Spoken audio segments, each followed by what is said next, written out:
Good morning.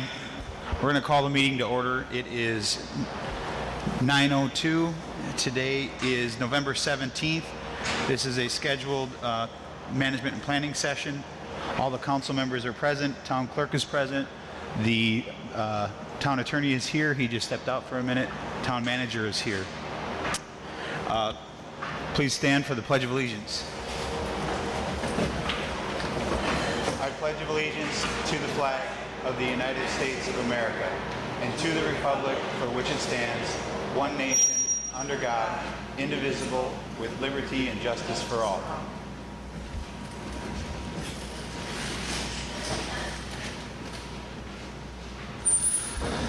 Next item is town manager candidate, potential interim manager candidate discussion. I'd like to start, if they're here, if they would like to address the council to introduce themselves. Mr. Holly, Mr. Wilkins. I'm pretty loud. You got to be in the microphone. Here, take my seat. There you go.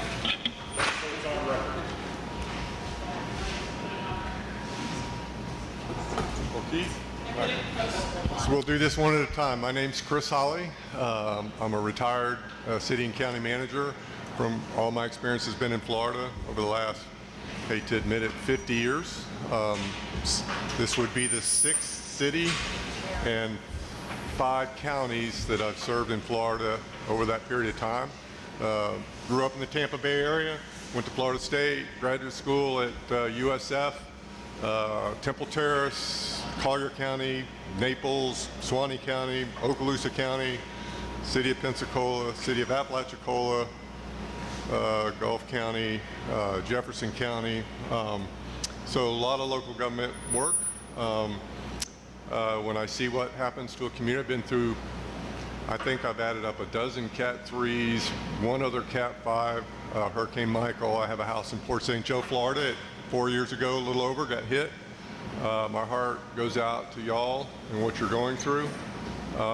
Keith and I, he'll introduce himself, worked together. Keith was my deputy at the City of Pensacola when I was the manager there, and then took over for me as the manager when I tried to retire for the 5th or 6th time. So we're glad to be here. I can answer any questions. I had a chance to meet council members yesterday. Look forward to meeting the staff and just seeing how the discussion goes. Thank you. Did I say enough? Is that it? Yeah. Mr. Wilkins? Oh, just real, Chris, before you stand, if you could just, one of the things that you kind of glossed over, which I thought was extremely impressive, I had a great conversation yesterday with you guys. Would you talk a little bit about your time with the Association of Florida Counties and the work you did and the relationships you built? So I didn't say this, I was the executive director for the Association of Counties for 10 years. Probably some of the most challenging times of my career. We had the Deepwater Horizon oil spill that if those of you who were on the coast at the time scared the heck out of everybody on the Gulf Coast. We put a consortium, all 23 counties from Monroe to Escambia on the Gulf formed a consortium of those counties. The unique thing was when there's a disaster, the fines that BP pays for the oil spill would have normally gone to other states. We passed the Restore Act, which directed all fines to the affected party, which means Florida. Keith probably knows the number. It's $16 billion or something over 15 years that obviously Lee County is part of that consortium, so those dollars are flowing mainly for environmental improvements and water quality improvements. In the Panhandle, there's 8 counties that also get about $1.5 billion through the for economic development, because they were kind of the most affected party in the Panhandle in terms of oil on the beaches. But the legislative and policy process was very exciting. Obviously did a lot of lobbying on behalf of counties in Tallahassee, and certainly know a lot of folks in Tallahassee and a lot of legislators, and actually your local House member, Adam, was the person who called me. Don't know how the heck he found my name, but he called and asked if I'd be willing to come out of retirement again. So just happy to be here. And it was a great challenge, but after 10 years, I was ready to retire again. So. Thank you, Chris. Chris, if you wouldn't mind, it might be easier if you're already there to go through if any other council members have questions, if you wouldn't mind. Sure. Is that okay? Sure. Councilor Veach, you have any questions for Mr. Holly? I think we talked, but to be clear, your company, which includes two of you, is looking at doing the job, not you yourself, right? So Keith and I have had a whopping 2 days to figure this out. So I have a company, H2 Solutions, that I formed after I retired, whichever time you want to pick, after FAC. Keith and I've talked for a year since he retired about wanting to do some of the things that I've done. I'm about 5 years older than Keith, so this was a great opportunity. He was willing to step up. So we haven't figured all the logistics out. He'll tell you he has a family event, a wedding of one of his children, the first of the year. And so the agreement we have is I'll be first in the saddle and do a lot of triage work, figure out, what the priorities are from y'all and what kind of staff you've got, what needs to be fixed. It's an old saying, who do you want on the bus? Who needs to get off the bus? Keith hopefully will come down. Keith will be part of all major decisions. We'll stay in constant contact. But hopefully he'll relieve me sometime after the first of the year. Then I'll go to more of the advisory role, support Keith, but he'll be boots on the ground. It's a 6-month proposal to y'all. The key is that you find your manager in that 6 months. And if we start Monday, if y'all want us, then it will take that amount of time to get the announcement out to recruit, to find out what you want in a manager, which is the most important thing, so that you recruit the qualities that you want. And we're willing to assist with that. So that's the plan that we have, Councilman. I've kind of shared that with y'all. Hopefully it works for y'all, but you get 2 of us, one on the ground and one supporting from home is the way we've got it planned. I still plan on coming down maybe once a month or something, even if I'm not on the ground, just to check in and see how things are going. But that's what we put together in the last 2 days. Anything else, Councilor Veach? Oh, just a comment, because I don't know if you really mentioned it, but you were talking about, it's kind of a little hard to hear in here, all the rattling and whatnot. But you were talking about the fee is $20,000 a month? Yes, sir. And does that include your housing allowance? Yes, sir. Okay, thank you. Anything else? Nope. We had Councilwoman Woodson? plenty of conversations. No, I had good conversations yesterday, and I think we have some plans for this afternoon, maybe possibly look at housing, so we'll go from there. All right, thank you. Councilor King, any questions? I just wanted to thank them for the efforts, the willingness, and the experience and the enthusiasm. Thank you. Any other questions, Councilor Idaho? Yeah, I just Vice want to Mayor? say a couple things. These 2 gentlemen, I spoke with them for over an hour yesterday. So I want the public to understand that this morning is really not the interview process. It's a chance for them to present their credentials to the public and obviously take any questions that we have. But we've all had an opportunity yesterday to speak at length with both gentlemen. And I've got a lot of experience in public service. And I must tell you, both of these people are incredibly seasoned. I found them to be their motivation is genuine with respect to really wanting to help. They have plenty of clients. They could be elsewhere. They could be doing other things. They could be doing things that are not quite as disruptive to their lives, but they have a calling to help people, particularly have gone through a difficult event like we have. And I was extremely impressed with the tone and their willingness to serve and just the whole attitude in which they're approaching this situation. And I think they'll be wonderful partners for our community. Thank you. Thank you. There's no other questions. Mr. Wilkins, do you mind introducing yourself?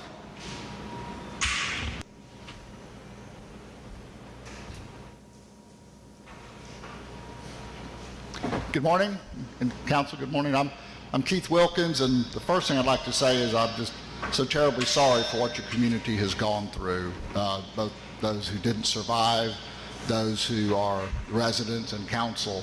I know nobody planned on this, nobody wanted to do it, but I'm just incredibly sorry for what you're having to go through.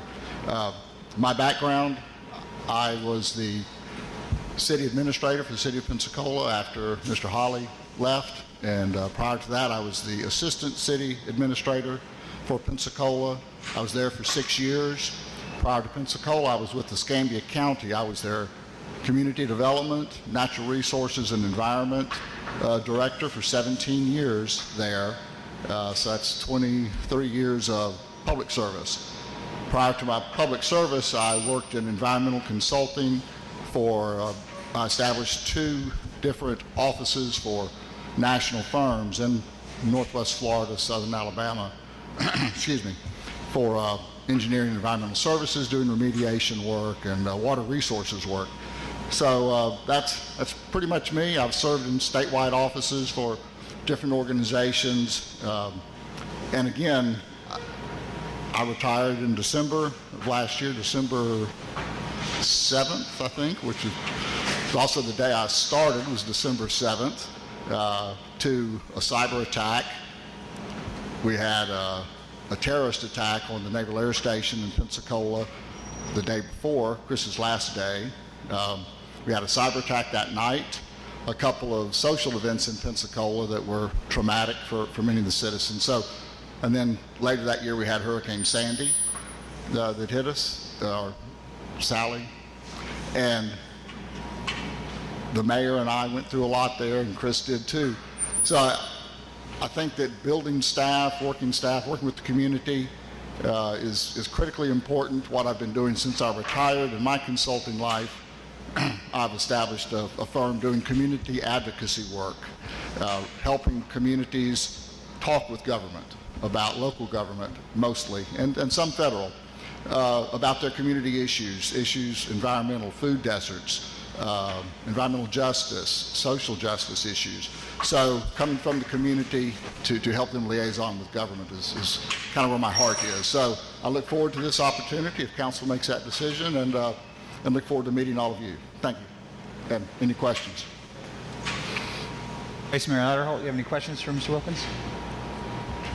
Mr. Wilkins, one of our challenges, and quite frankly, I see it as an opportunity, and I think the rest of my colleagues do as well, is to begin to interface with all of our partners at the county, at the state, at the federal level in a much more collaborative fashion as we go forward and really build some relationships, because we're so, first of all, thankful for all of their help, but we're very dependent upon them at this time. Do you want to talk about a little bit your experience with working with the county, the state, other federal agencies, and other areas of government in Florida, and just your experience in terms of being collaborative with others and so forth? It seems like you and Chris have a lot of experience in that area. Yeah, thank you.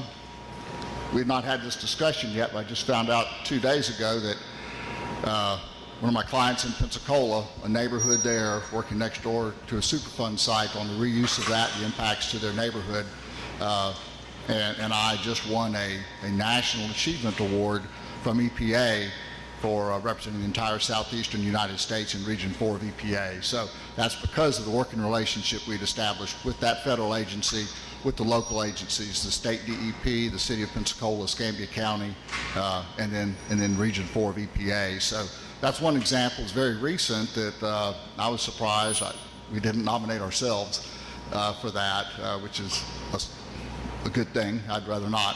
But anyway, working collaboratively there, I think that's one of my real strong points is working with people and working collaboratively, be it staff, be it citizens, or state level, working in Tallahassee with legislators, with senators, and representatives there. So long history of that, and I think that is one of my strong points, is working collaboratively with people. Thank you. Sir Veach, you have any questions for Mr. Wilkins? I have one question just for the two of you. So is there any commitment to the allocation between the two of you, or is it just up to you who's going to be here when? Well, as Chris said, when I received the call about this from Chris, if I was interested, I said, well, they need somebody now.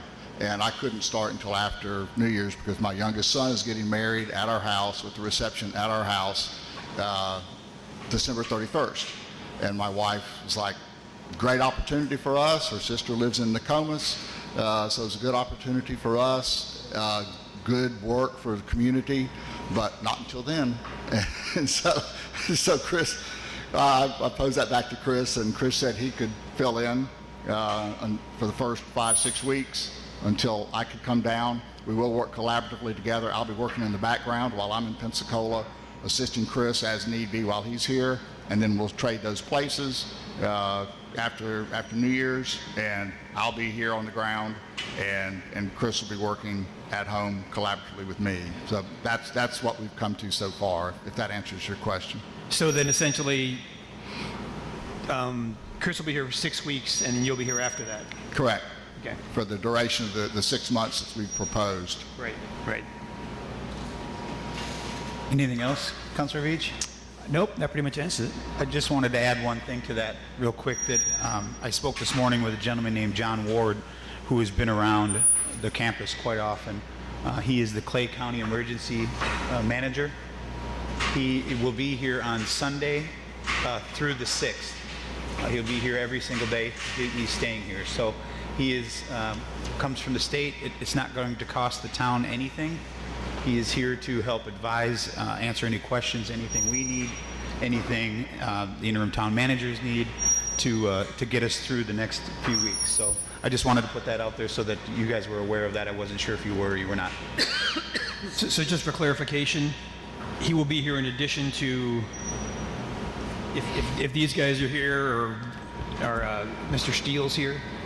Correct. Yes, he will actually be on island every day from this Sunday through the 6th. And he comes, like I said, from Clay County. He's emergency. He is been brought in by the state to assist us at no cost to the town.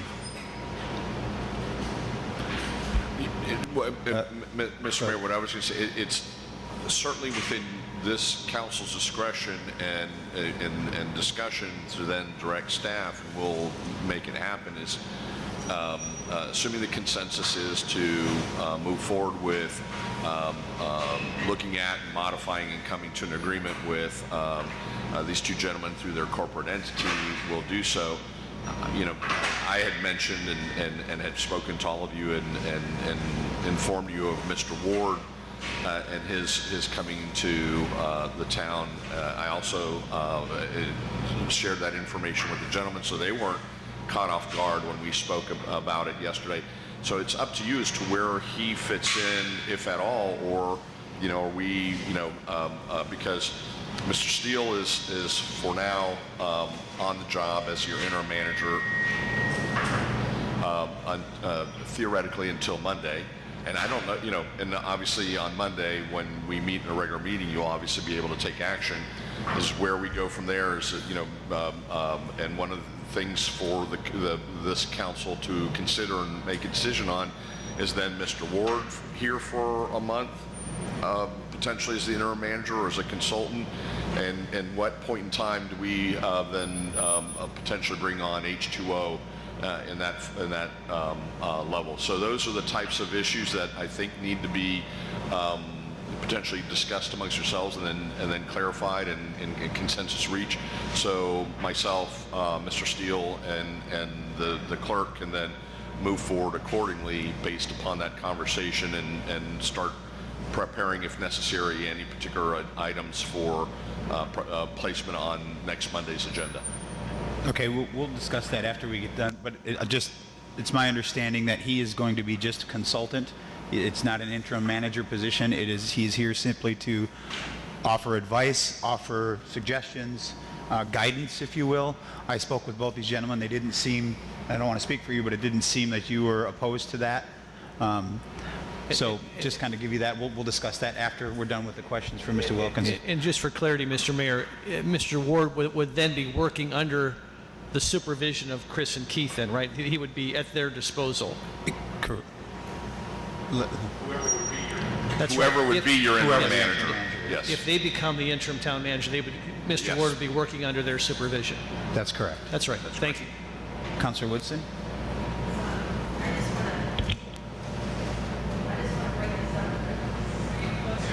There's a lag time.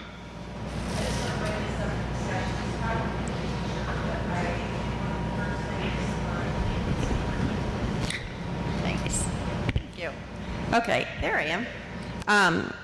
It's probably premature, but it's on the minds of everyone as part of process. One of the first things to dig into is our, staff, what roles they're going to play, the whole building permit process, all those types of things. I think that's a huge discussion, and I hear about it 20 times a day.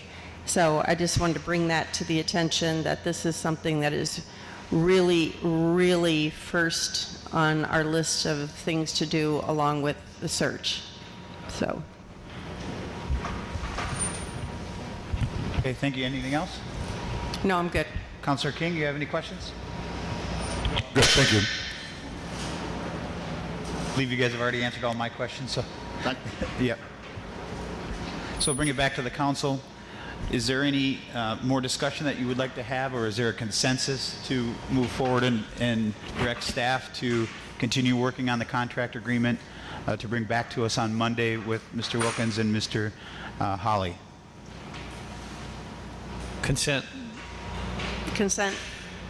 Yeah, I would just comment. I think that the two gentlemen are very qualified. I'm a little concerned this is the only thing that's brought before us, that it's going to be selected outside of the preview of council, and now this is being brought to council with pretty much one option.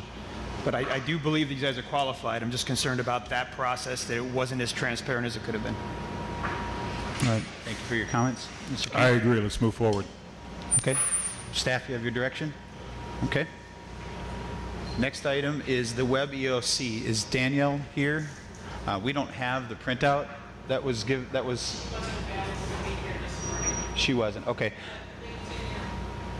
Yeah, we don't have the actual printouts of the I just wanted to have it on here so that we could kind of in case the new council members didn't understand how the process worked through the EOC. So they have what are called missions. Anything that the town requests to, it's very hard to read, but I've seen it, but I'll let you go through. So through the EOC of the county, they have the ability to put in what are requests for missions.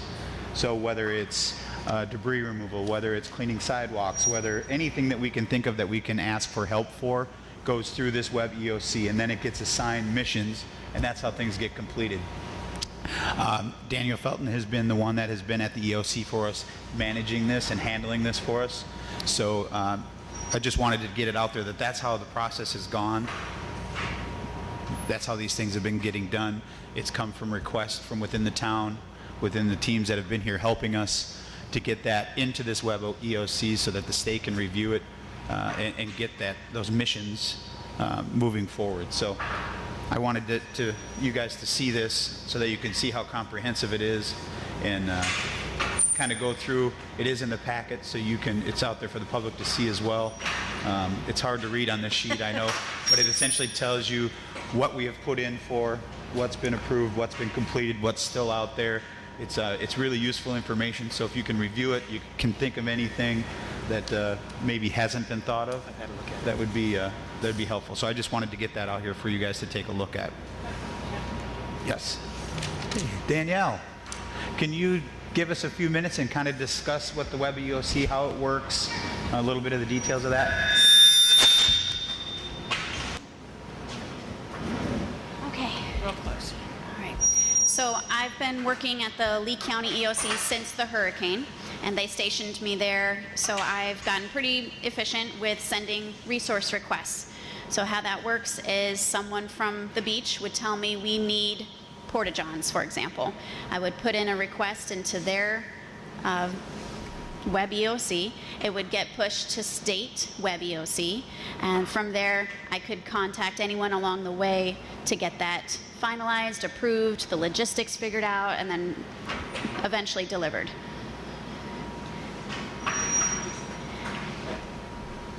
don't know how it works when you're up at the county. Yeah. The amount of staff that is in there and the ability to actually talk to someone instantaneously to get some answers.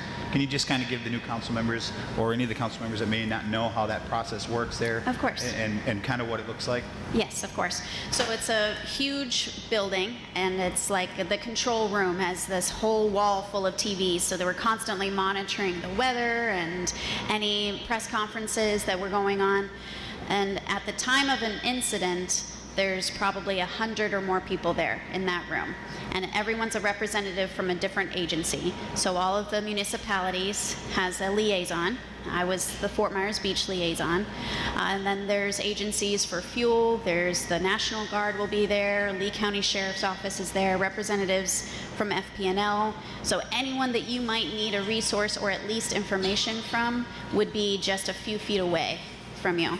So that's why it was crucial that I was there. It was very helpful to get a lot of things done or questions answered when you could physically, I say, bug them about it. So I got pretty good at bugging anybody about anything that we needed.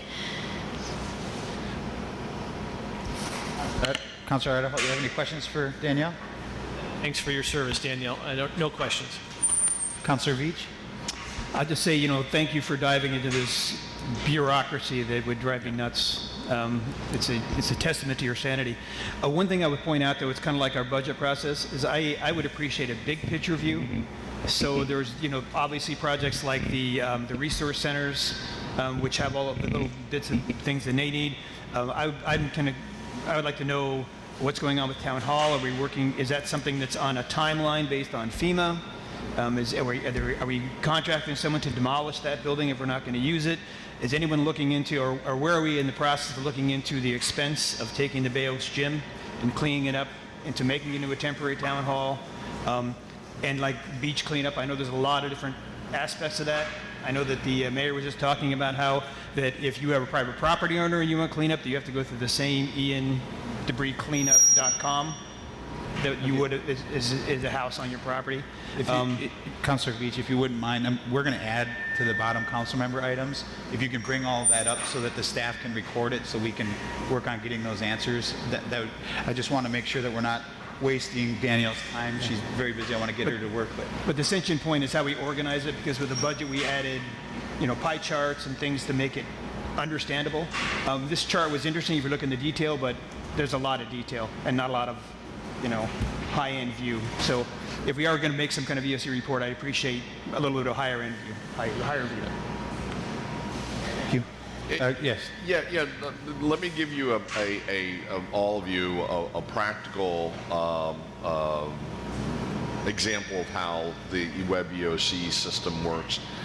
You may recall after the Monday's council meeting, Mayor, that we then joined the incident commanders who are from Clay County on loan to us, and we were talking, and then during the course of that discussion, they said, "Oh, well, we're packing up and we're going to be leaving, and not quite sure who's going to come in behind us, if anyone." And the discussion was, "Oh gosh, are we going to be losing these trailers because many of them are associated with either Clay County or City of Jacksonville." An example of how this system works is that very early on, staff through Danielle and others made a request for temporary facilities and services, and that went through this process of web EOC, got approved, and on loan came the trailers with which city staff is currently working out of.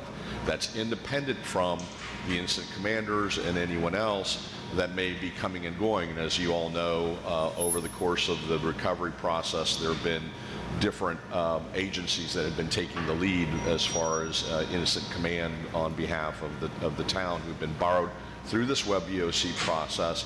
And this is an example that each one gets input into the system, gets approved, and has its own timeline and its shelf life.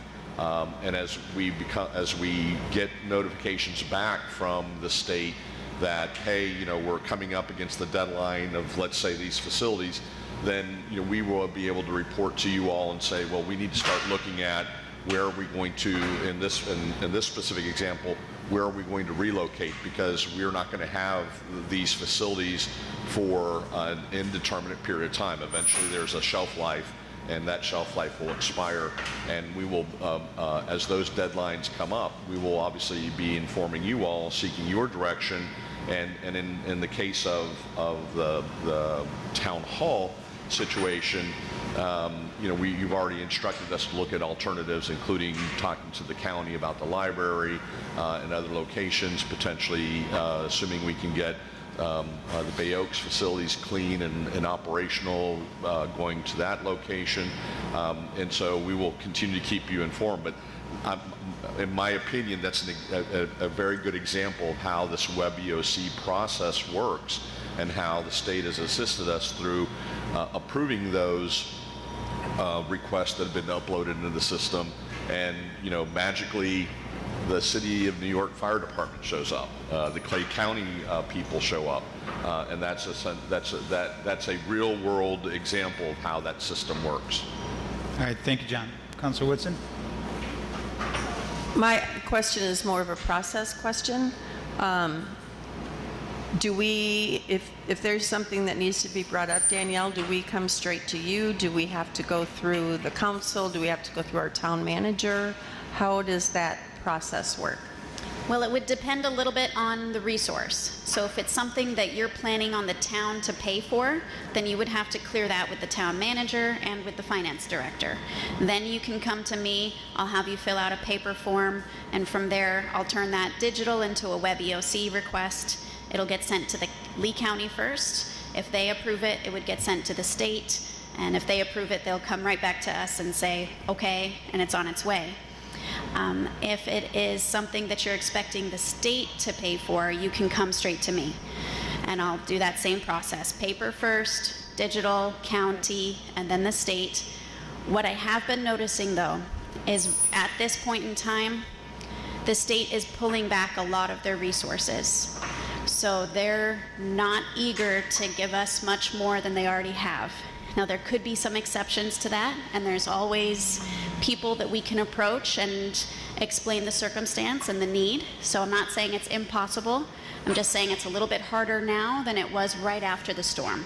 Right after the storm, everything we needed came immediately without many questions.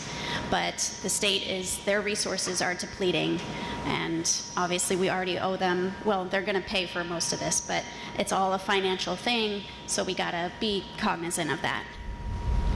Thank you. Sir King, any questions? Mr. Mayor, I'm sorry to interrupt. I would not be doing my job if I did not, not correct, but clarify the answer that you got from Danielle. You really, as under our charter, all of you need to be working through the manager. He is the person, or the interim manager, as the case may be. He is the person, or she, as the case may be, is the person responsible for the day-to-day administration of the town's resources, its staff, and under our charter and state law, no individual council member has the authority to be able to tell staff, do this or do that.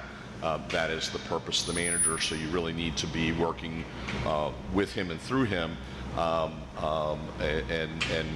through the public process of public meetings, reaching consensus and giving direction to the manager, who then will follow through, and if there are questions or concerns, again, going to him and working through the manager, and then with the senior staff if appropriate.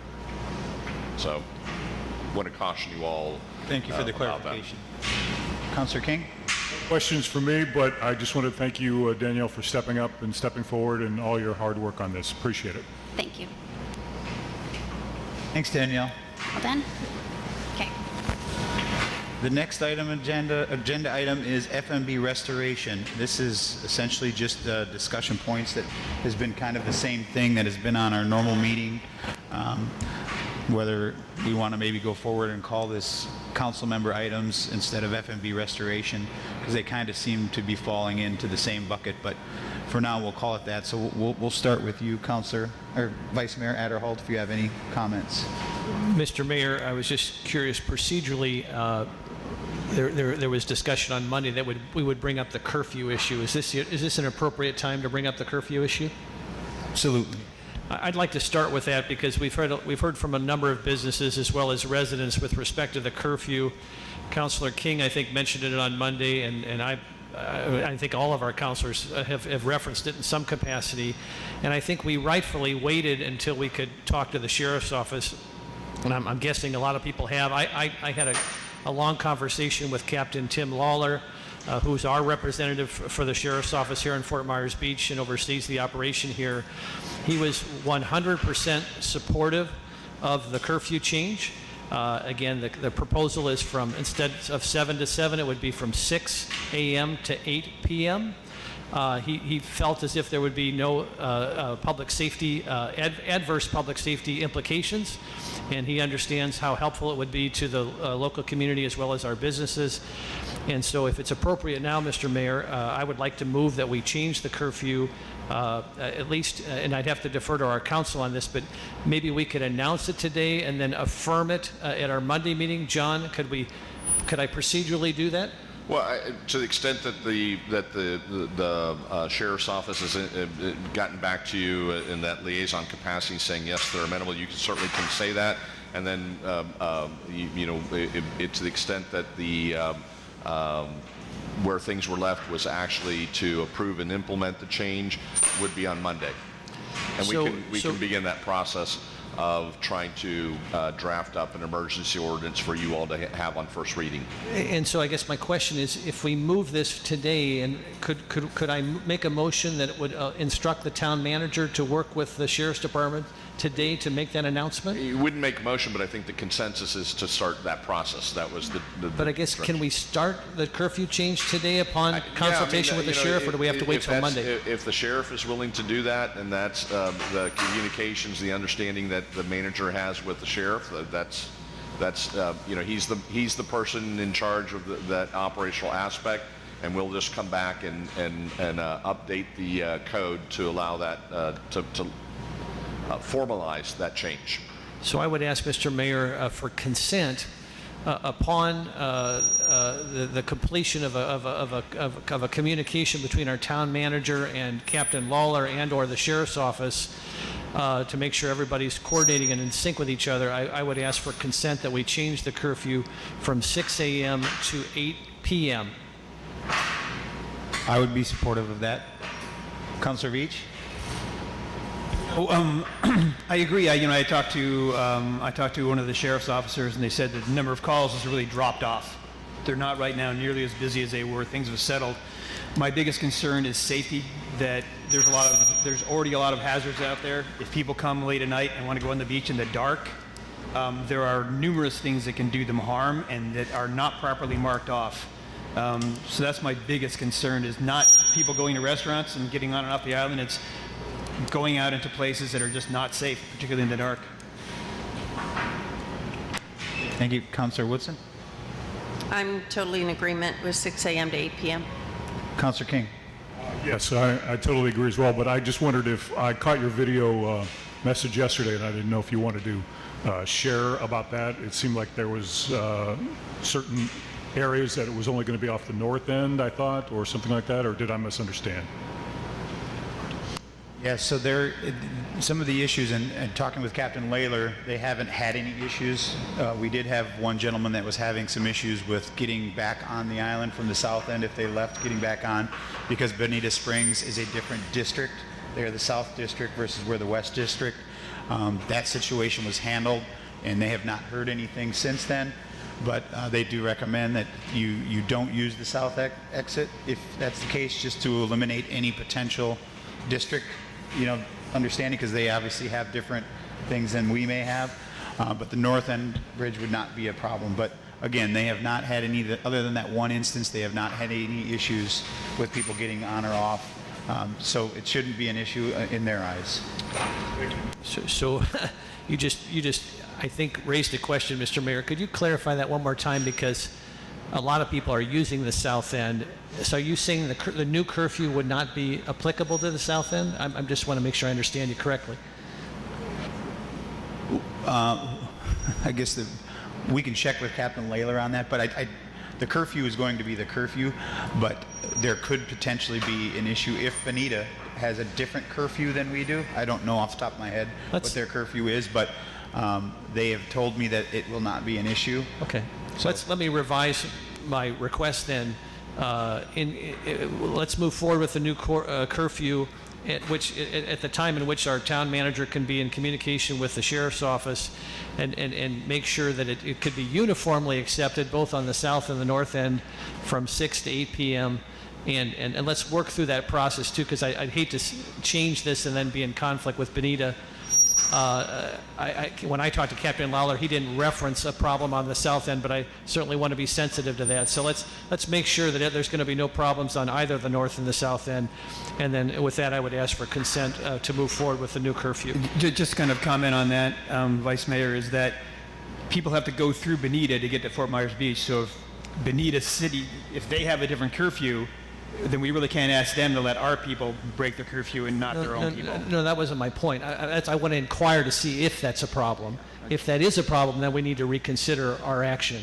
If it's not a problem, then I'd like to move forward. So does that make sense? So you're also are you saying that if Bonita still keeps 7 to 7, that you do not want to move forward with the 6 to 8 at the north end? I think we need to work through the town manager to take that under consideration, because certainly we want to be respectful of Bonita Springs curfew. And again, that's a question for Captain Lawler and for the town manager to work through. If that is indeed the case, maybe we announce the new curfew for only the north end and not the south end. But I'm led to believe that it won't be a problem on either end. But in case it is, to your point, we would have to adjust the curfew accordingly. Is that fair? I think so. Okay. Well, so I guess the consensus is, Mr. Town Manager, to just speak with the Lee County Sheriff's Department. As Vice Mayor Adderholt has said, it hasn't been indicated to me that this is going to be an issue, but just for clarification, follow up with them if you would after the meeting to make sure that this is not going to be an issue. I will do so. Thank you. Mr. Mayor, if I could just briefly state, and I think I speak on behalf of my colleagues, Captain Lawler's normally at our meetings. I just want to once again thank, since we're talking about public safety, I wanted to thank Sheriff Marcino and thank him and all of the men and women who serve in the Lee County Sheriff's Office and have done yeoman's work to protect our island and to administer this whole process since the hurricane. And I wanted to thank the sheriff in particular for appointing somebody like Captain Tim Lawler, who has many years of experience on our island and is completely dedicated to serving our island. And I've just been so impressed with Captain Lawler and his team that I just think that we ought to recognize whenever we can the tremendous service that he and the men and women who serve are doing for our community. Thank you. Thank you, Vice Mayor. Any other things to add? I have some issues that I think would be more appropriate for the LPA meeting. The only thing I would ask the mayor and the town manager, I don't want to put you on the spot, but I keep getting questions about it. If we got an email from Comcast giving some timelines about internet for the island. As more and more people are moving back to the island, a lot of folks on our island work from home. A lot of businesses need internet access. Have either you, Mr. Mayor, or town manager heard of how we're progressing on the internet front for the island, or anyone else? Amy, anybody who might be listening? No, I saw that same letter that you referred to. It was one of the items that I'll bring up with the incident command team to see if they can get us some update on that, and then I can follow up with everyone. That'd be great. Thank you. I assume that's in power, where that before they're going to take the time to connect you up to internet, then to make sure that you can accept it. There's a building there. So I haven't talked to them personally, but I assume that you need to reach out and request connection. Through Comcast, yeah. I mean, if they're not going to probably come out and connect your Comcast lineup if you don't have power going to your house, would be my guess. But we'll get some clarification on that and get it out to everybody through the town clerk.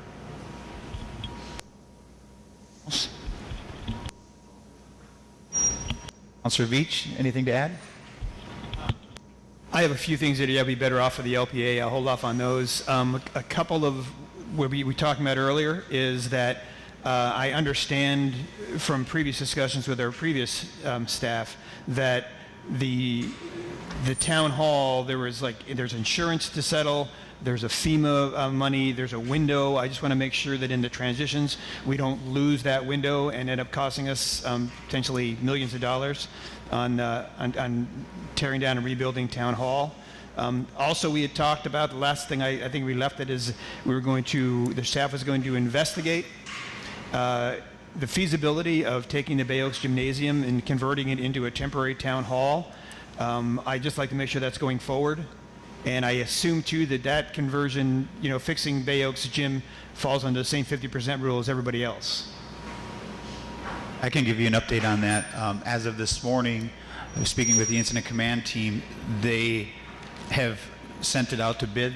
The bids are due for Bay Oaks. The bids are due by December 8th, I believe it is.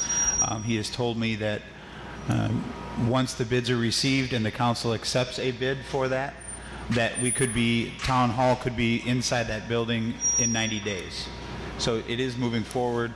Obviously, it's going to come back to us for a discussion as to approving or not approving a bid, and we can move forward from there. They did, going back to the library, that they did speak to them.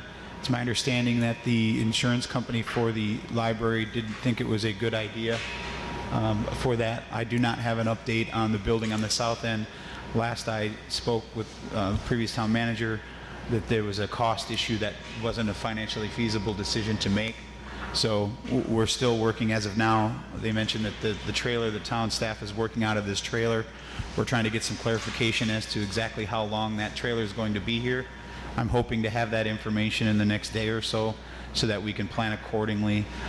So it's a moving target, if you will, but as of right now, staff is in a couple of the trailers here, some that are towns, some that are state resources, but the Bay Oaks thing is moving forward. It does have to fall in the same rules as everyone else. It is out for bid.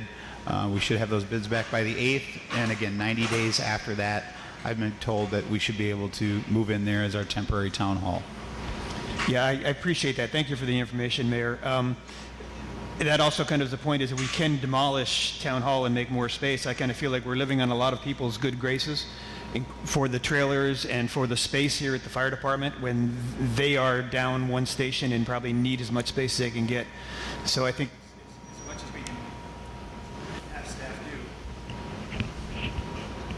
as much as we can have staff do, to expedite that, I think it would be a good use. I'll move on if that's all that. Anybody else have a comment on that? I have just a question. So when they talk about redoing the gymnasium, are we also talking about cleaning out the debris from Bay Oaks? Is that part of that reconstruction to get, because it was the first debris site and it's piled high, and what is the plan for the debris with the gymnasium? So there, as of this morning, the debris that is around the gymnasium is scheduled to be picked up by, I believe it's SWFL. It may happen today, it may happen tomorrow, but it is in the works to get picked up. The massive debris pile that you're talking about, I think will still be ongoing until all the debris is picked up. But I'll get some clarification for you on that and send it out through the clerk. And then my only other question was, we talked about maybe the 3 different options, but were there any other options for Town Hall that were brought up rather than using the gymnasium?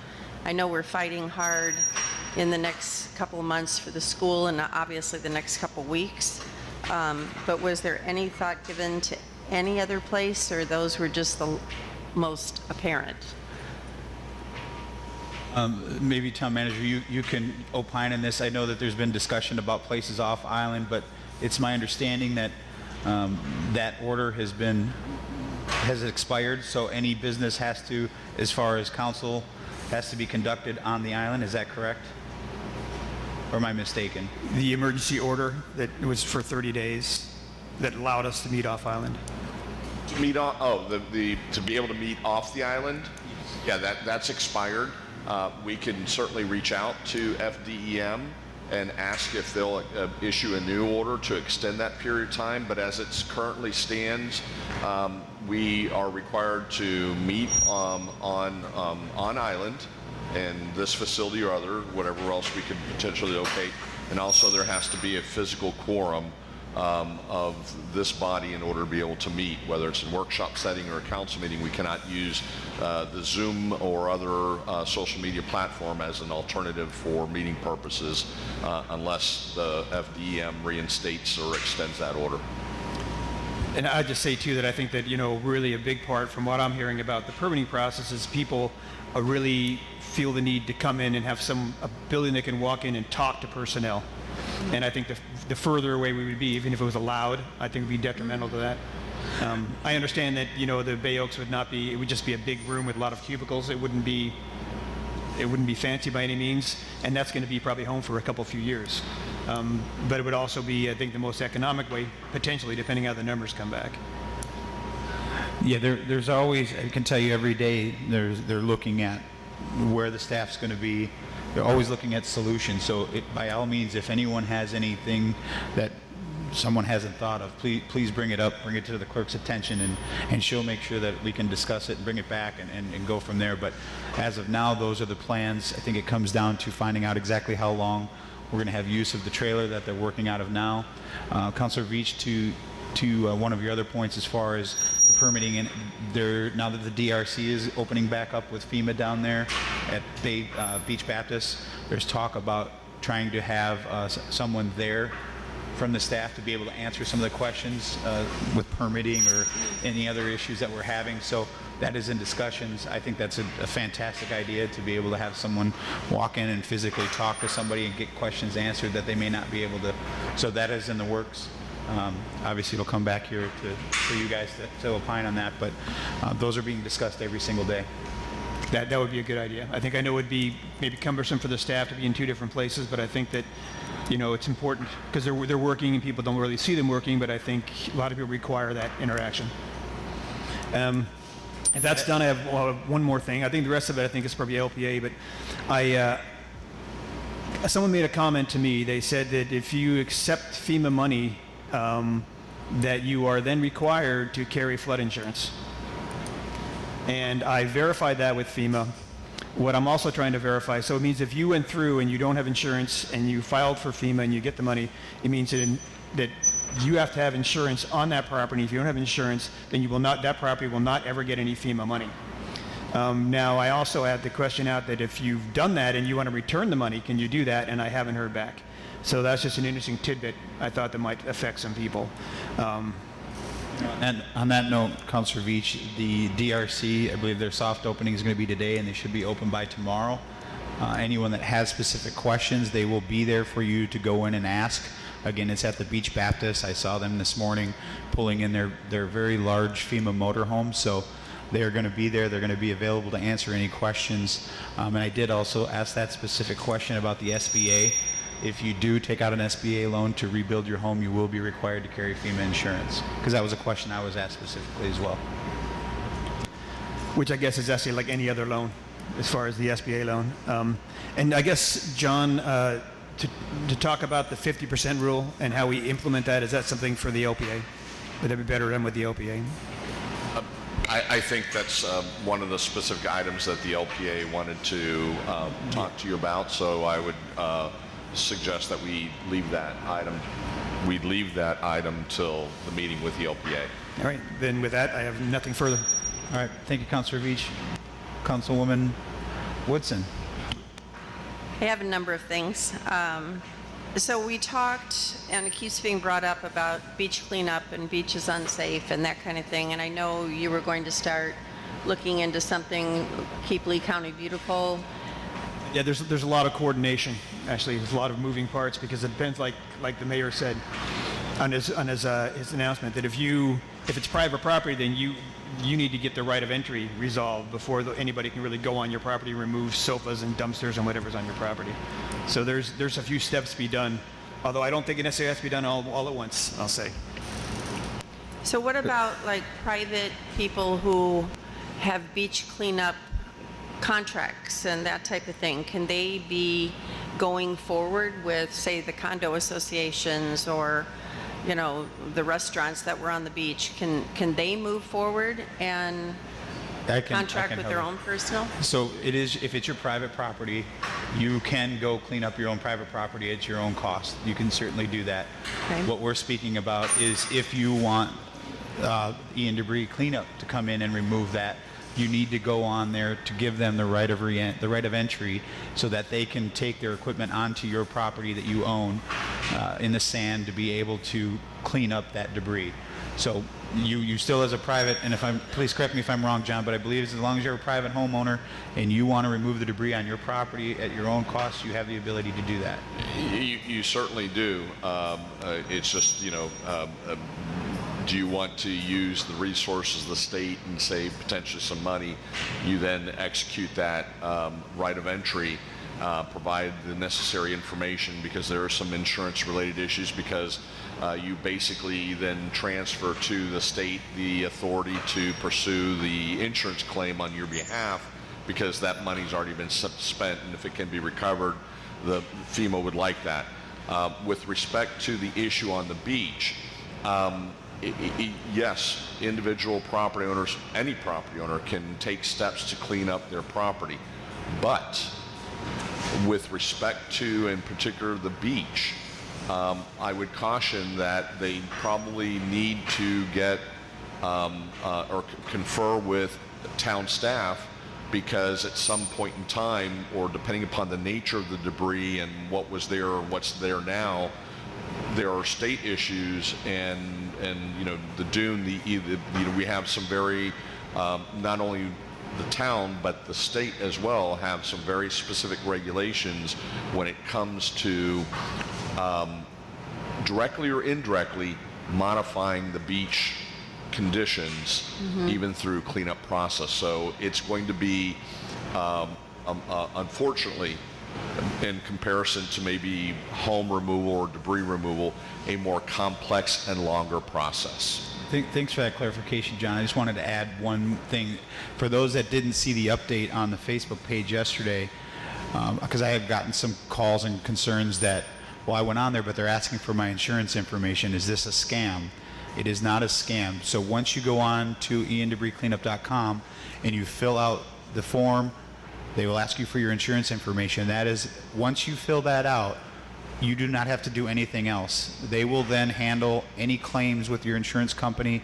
If there is money to be recovered from your insurance company, they handle all of that for you. You literally have to do nothing but fill out the register on iandebriscleanup.com, and they will handle everything from there. But if you don't go on there and do that right of entry, what can happen is they're going down the beach to clean up the beach. They have a list of who has filled it out and who hasn't. So they would have to skip by your property, go to the next property. So as you can see, the more people we can have on the beach fill that out, the more beneficial it will be to us getting that beach cleaned up faster.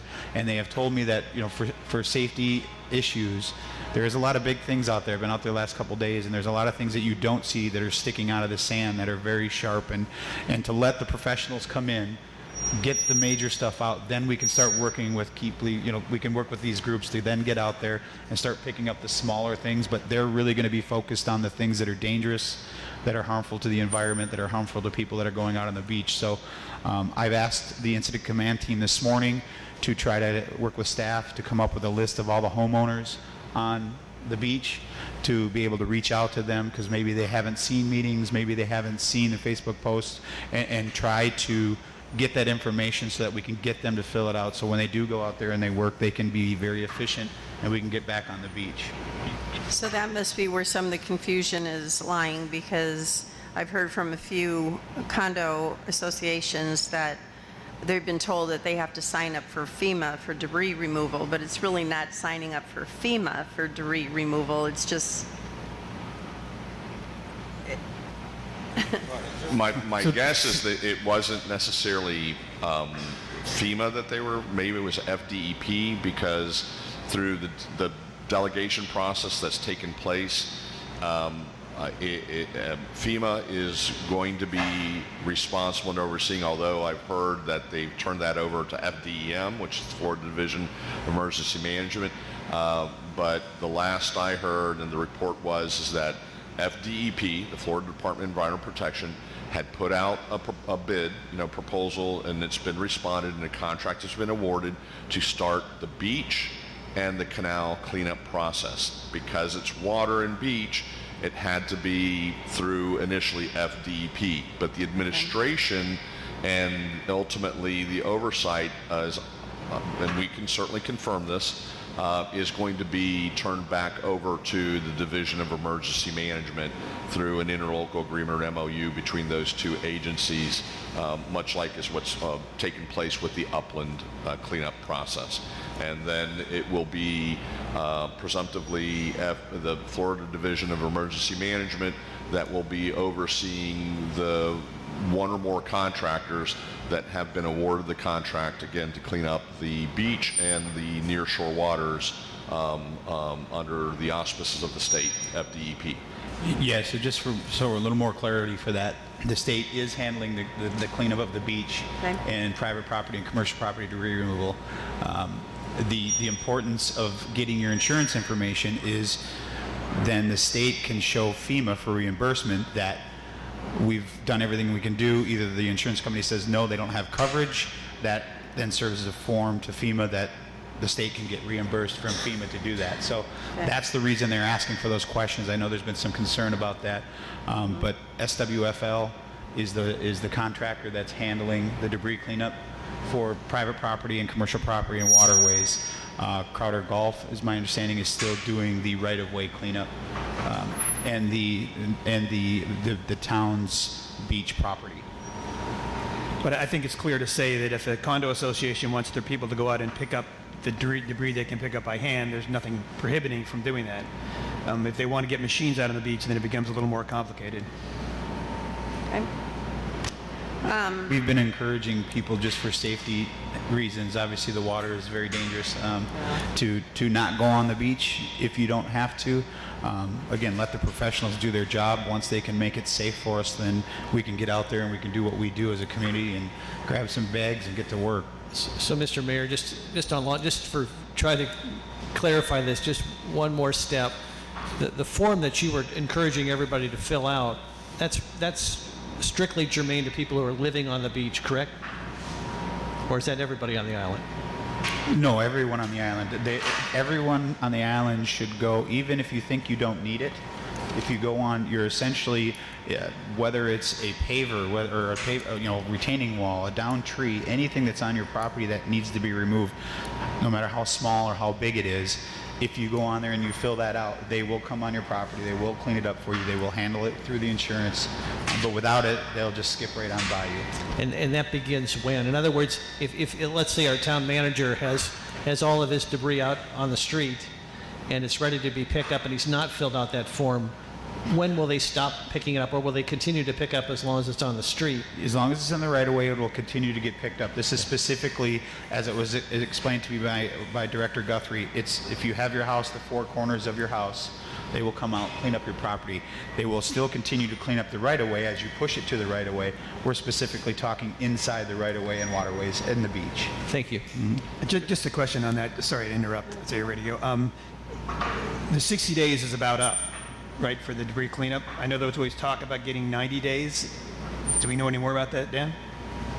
I have heard no updates as of that yet, but I know that there are a lot of people in the background pushing very hard to try to make that happen. Mr. Mayor, and just for, I'm sorry, so for clarification for those who may be listening, what we're talking about, and it's called and it's designated on the web page, the link, it's called a right of entry form. And it is a document that each individual property owner, if they so want the assistance of the state and the federal government to help clean up their property, have to fill out, and it's a consent form. It's giving a contracted agent of the federal government or the state the authority to come on their private property to help with the debris removal that they need assistance with. They don't have to. It's voluntary.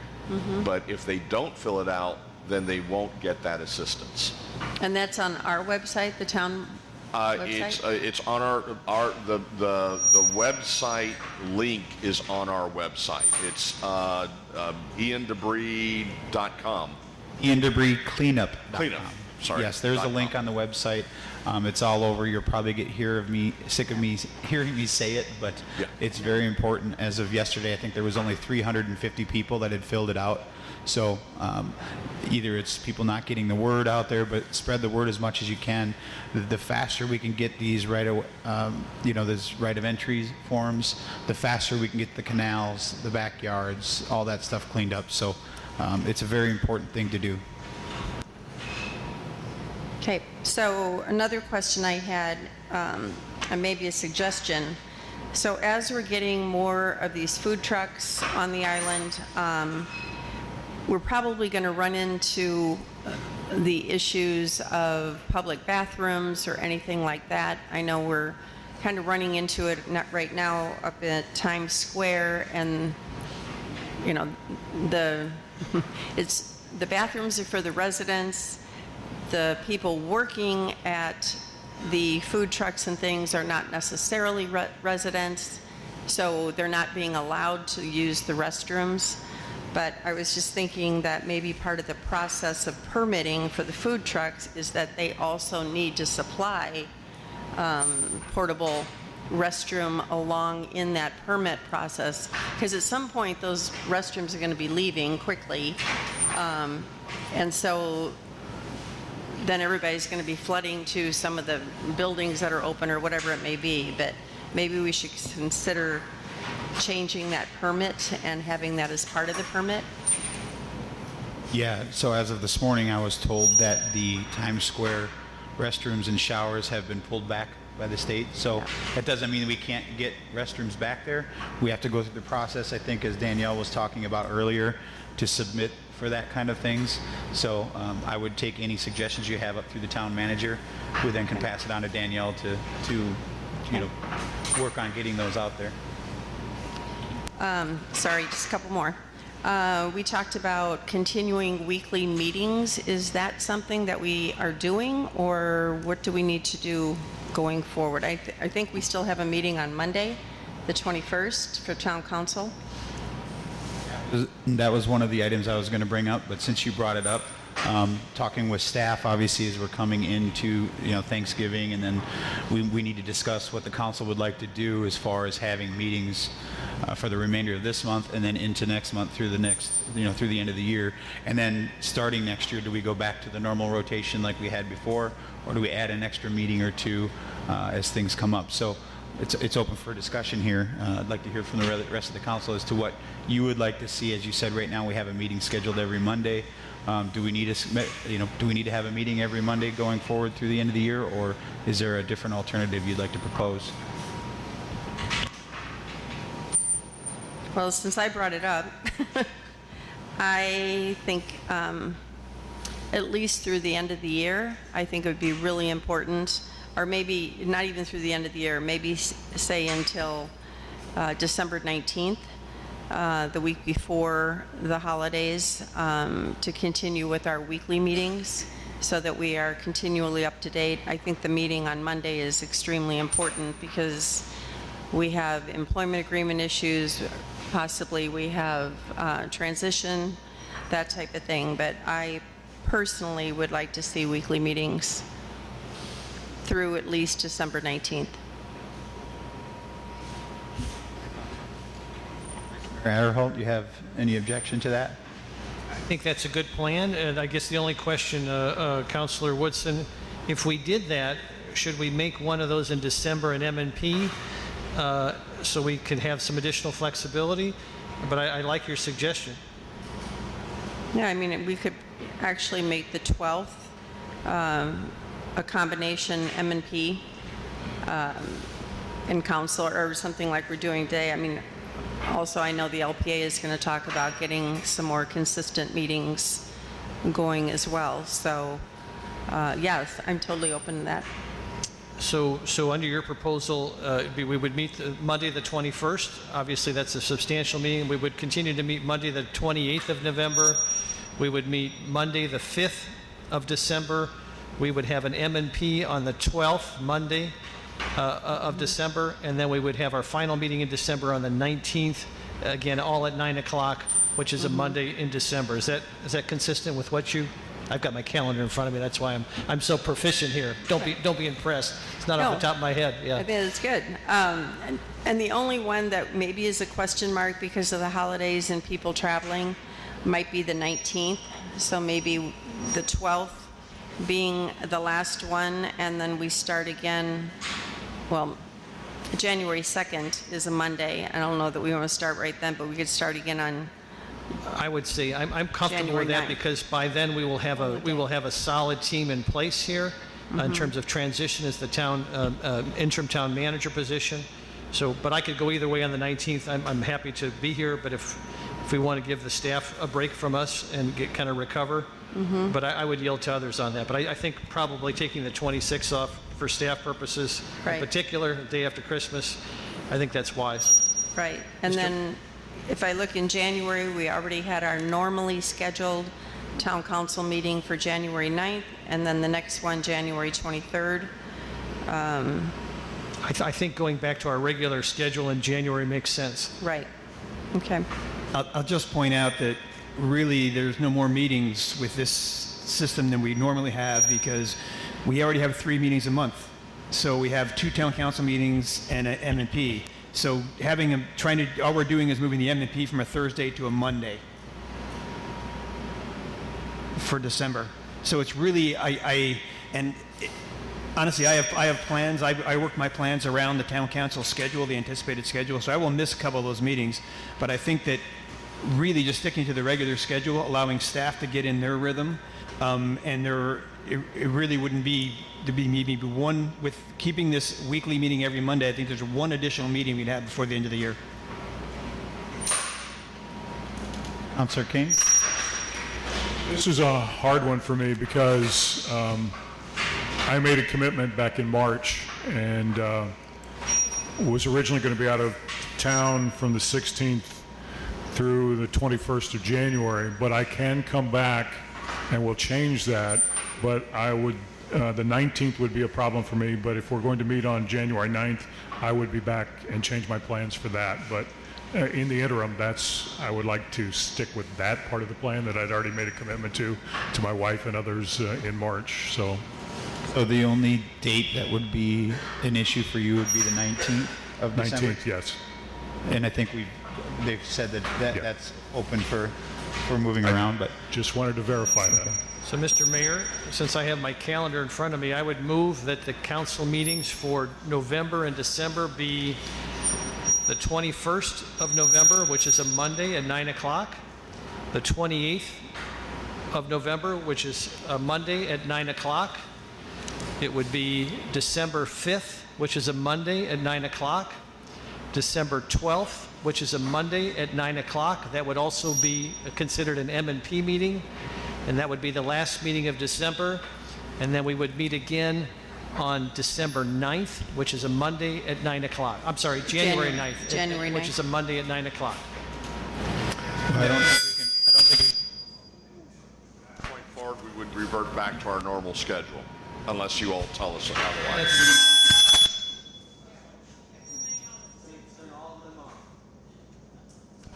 And again, I would just point out, Vice Mayor, that all that does is we're moving the M&P meeting from the 8th, where it was originally scheduled, to Monday the 12th. Is that a bad thing? Sorry, that's the only difference I see, and the meeting on the 19th.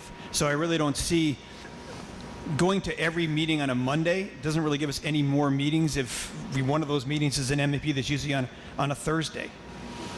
So you're moving the M&P meeting from December 8th to December 12th.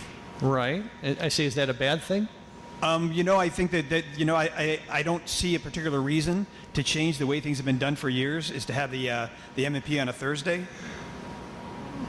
It breaks up the month a little bit and allows staff to get more work done. Well, actually, to your point, instead of the 5th and the 8th, they'd actually have more time to prepare because it would be the 5th and the 12th of December. I just don't see it. It's a lot of talk, but I don't see a lot of lot of benefit. I think we're changing a schedule. We're not really packing in more meetings. We're just moving everything to Monday. And if that's really the direction we want to go, we can do that. But I'm just trying to find some common ground. I don't feel strongly about it one way or the other.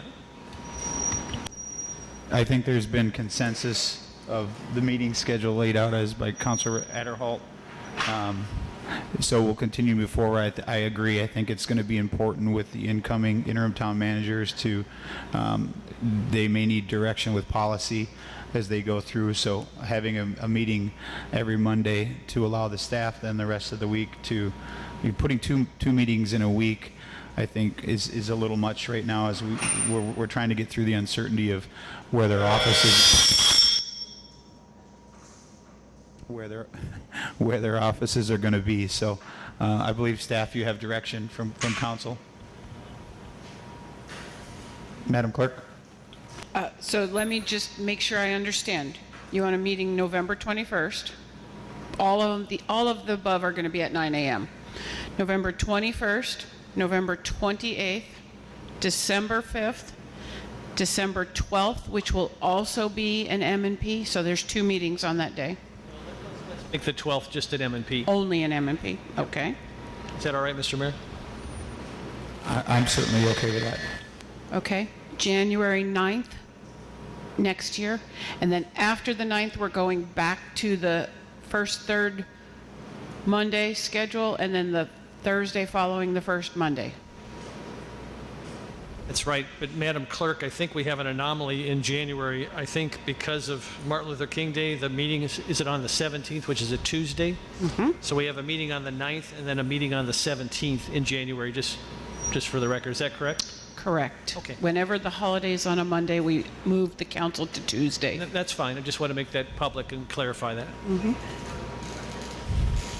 We're meeting on the 9th and we're going back to our normal schedule, then the next meeting would be January 23rd. Well, I think because of the anomaly, Clerk, we're not having one on the 23rd, is that right? Until March, the January, February meetings kind of move around a little bit because of the holidays.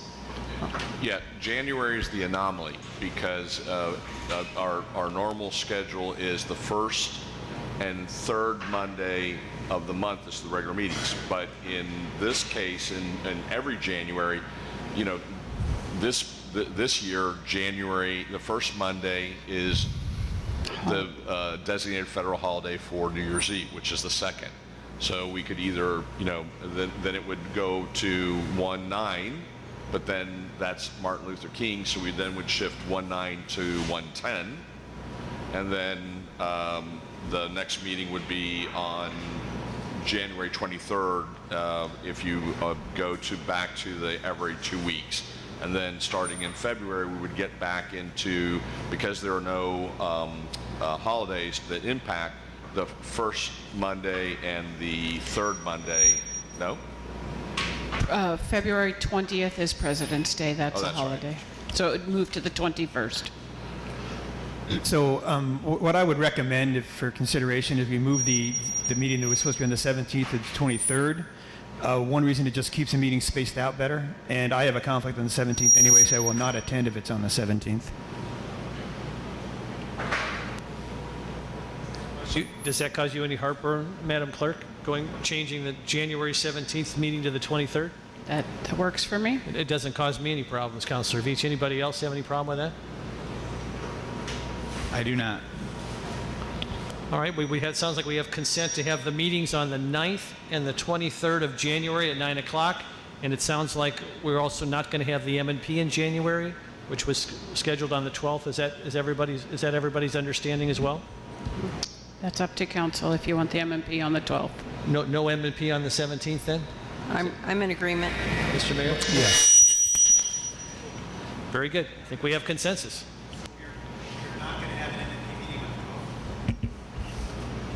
This is what we were talking about. We are. We are, okay. Oh, we are. Good. In December. Of January. January is, I don't know. Oh, okay, in the 12th. Okay, we got a lot Apparently, of Madam dates. Clerk, we are having an M&P on the 12th of January. Okay, I just make sure I understand. We're all on the same page here. Very good. I assume you'll be sending out a note Madam Clerk, with the actual dates that we've decided on? I will do my Yeah, best to I think- clarify that. Madam Clerk, did you get all of that? Could you do me one favor and just so for clarity for the record, the dates, what each meeting will be through January, please? So, last thing, I just want to bring up, we have the LPA here, and that meeting was supposed to start at 10. If there's other things that we need to come back to, can we do that after the LPA and move forward in respect to their timing? I want to get this clarified first, then we'll discuss that. I believe, this is what I heard, January 9th will be a regular town council meeting, January 12th will be the M&P, and January 23rd will be a town council meeting. That is all for January. Correct. Okay, thank you. In respect for time, Councilor Whitson, do you have anything else you'd like to add? Good, thank you. Councilor King, is there anything you'd like to add? So I'm now confused. Are we finishing this and then starting the LM meeting with the... Yeah, I would like to finish it because you have Okay. not had a chance to add yours. Just quickly, we talked about the beach cleanup. I see Sunset Condos is here. Monday, I'd mentioned the clean sand piles and that some associations had sand taken from their property. And I know in talking to staff last Friday, when I was out on the beach with them, it's under county cleanup right now. And those clean sand piles on the north end, at least according to the staff, needed to be used by us by a certain date, or the county would be then taking it away. Have we heard any more on that, or? Chad Schutz has been working, trying to get a count as to what that is. He's still working on it. I will get some updates on you. I don't have the final answer on that. Just briefly, I wanted to mention that I had gone to the Board of County Commissioners inauguration on Tuesday to introduce myself and spent some quality time with Sheriff Marcino, his staff, got more commitments to whatever we need here. They'll be there for us. Talked to some other county commissioners that I had not met previously. I had not connected with Commissioner Sandelli, our district representative. He called me yesterday morning, congratulated me, and then mentioned that he was going to be on the beach, so on the island. So we had a chance to talk yesterday. I don't think I'm speaking out of turn here when I said he passed up the opportunity. He was scheduled to be the head of the county, the chair of the county commissioners this year. He passed that up because he wants to focus on helping us recover and restore. And I think that speaks a lot about him as a person and as a public servant, and I thank him for that. Thank you, Councilor King. Anything else? For the sake of time, most of my stuff has been covered, so I will go on to the next thing. Is there anything you need to add, Town Manager? Town Attorney? Nothing? If there's no other comments from the councilors? I'll make a motion to adjourn. Second. Got a motion and a second? Any objection? We are adjourned at 10:25. Staff has requested 10 minutes to set up for the LPA meeting, so we'll come back in 10:35.